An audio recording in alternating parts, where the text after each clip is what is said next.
Video lákající ruskou mládež ke studiu na českých vysokých školách. Podobných videí i stránek agentur jsou desítky. Často investují peníze do reklamy v Rusku. Doktorantka Ljuba Kopecká přijela do Prahy před 5 lety. O fenoménu ruských studentů píše dizertační práci. Mít český titul je podle ní prestižní.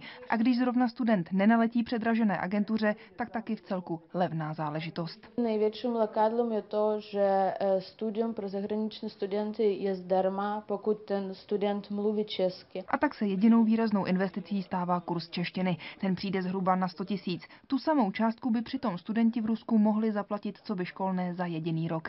Za 10 let narostl počet ukrajinských studentů 8krát, běloruských 13krát, ruských 29krát a kazašských dokonce 40krát. Jsme rádi a naopak to podporujeme. Určitě zatím nepovažujeme za vhodné zpoplatňovat, nehledě na to, že je potřeba určitým způsobem i zdůvodnit, proč bychom to dělali. Třeba na Karlově univerzitě se zahraniční studenti zajímají nejvíc o obory na pedagogické a filozofické fakultě. Magistry navíc láká taky medicína a fakulta humanitních studií. Jsem se setkal s názory i, že hodiny a výuka jako taková mnohdy právě kvůli rusky mluvícím studentům je poměrně zpomalená a učitel musí často nějakou látku 2x, 3x vysvětlovat. I přesto podle zástupců studentů vnášejí zahraniční vysokoškoláci do lavic konkurenci a taky nutnost snažit se.